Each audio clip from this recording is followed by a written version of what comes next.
Reaction has been fast and furious against the International Criminal Court's move to get arrest warrants for the leaders of Israel and Hamas. The president of Israel says it will only encourage more terrorism. Prime Minister Benjamin Netanyahu remains steadfast. Nothing will stop Israel from carrying out the war against Hamas. Julie Stahl brings us the story from Jerusalem. Prime Minister Benjamin Netanyahu called the decision a moral outrage of historic proportions that would cast an everlasting mark of shame on the International Court. Israel is waging a just war against Hamas, a genocidal terrorist organization that perpetrated the worst attack on the Jewish people since the Holocaust. Hamas massacred 1,200 Jews, raped Jewish women, burned Jewish babies, took hundreds hostage. Netanyahu's response came after the ICC's chief prosecutor said Monday he's seeking arrest warrants for Netanyahu and Defense Minister Yoav Gallant, as well as 3 Hamas leaders, including Yahya Sinwar, for war crimes and crimes against humanity in connection with the current war. Israel's Knesset also swiftly opposed the ICC's action. Despite their political differences, a huge majority, 106 out of 120 Knesset members, signed a statement condemning the ICC's accusations.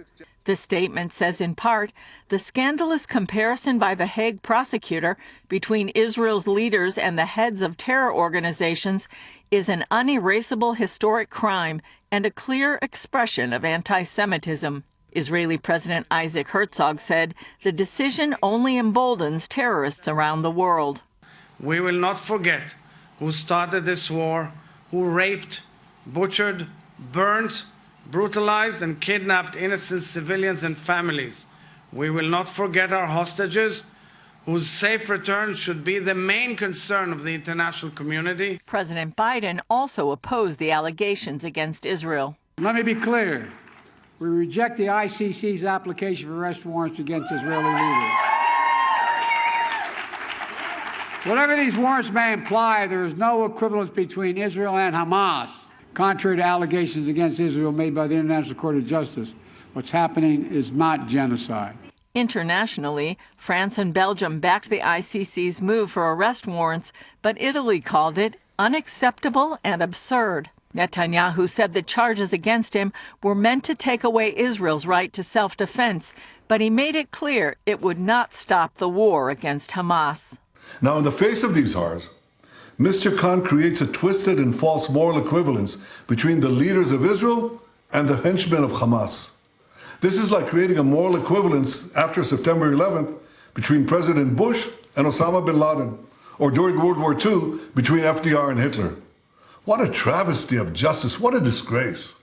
And while the ICC is accusing Israeli leaders of war crimes, the IDF says it has evacuated about 950,000 civilians in just 2 weeks from Rafah. Around 300,000 to 400,000 civilians remain, mostly in the coastal area. The speedy evacuation took place despite U.S. predictions that it would take about 4 months and high death tolls to get civilians out of the area. Julie Stahl, CBN News, Jerusalem. Well, this seems to be all part of a propaganda campaign aimed squarely at Israel.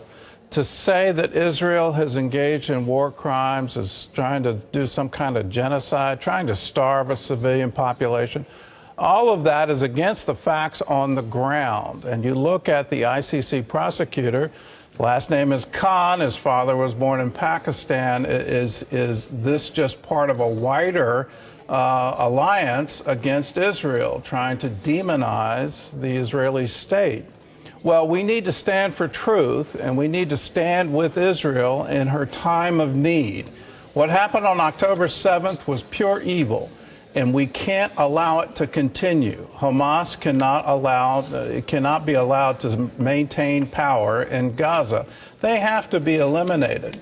You look at what Israel is doing to protect the civilian population, what the IDF is, their rules of engagement, what they're trying to do to save civilian lives, the evacuation of more than 1 million people so quickly from Rafah, that the last stronghold of Hamas. These are absolutely amazing things.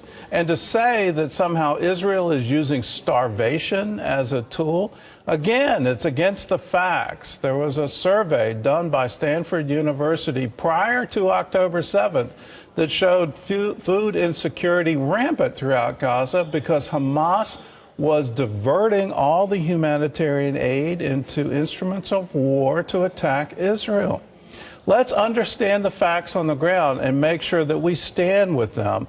We stand with Israel and not fall for this, it's just unbelievable propaganda campaign against her. Let people know you stand with Israel. You stand against this international court trying to demonize the leadership.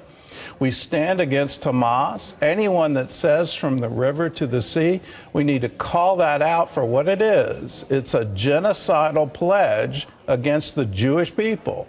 That shouldn't be ever uttered on our college campuses. It shouldn't be ever part of the political conversation.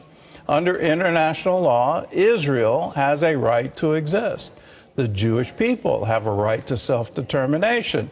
Israel has a right to defend itself, and we all need to stand with her.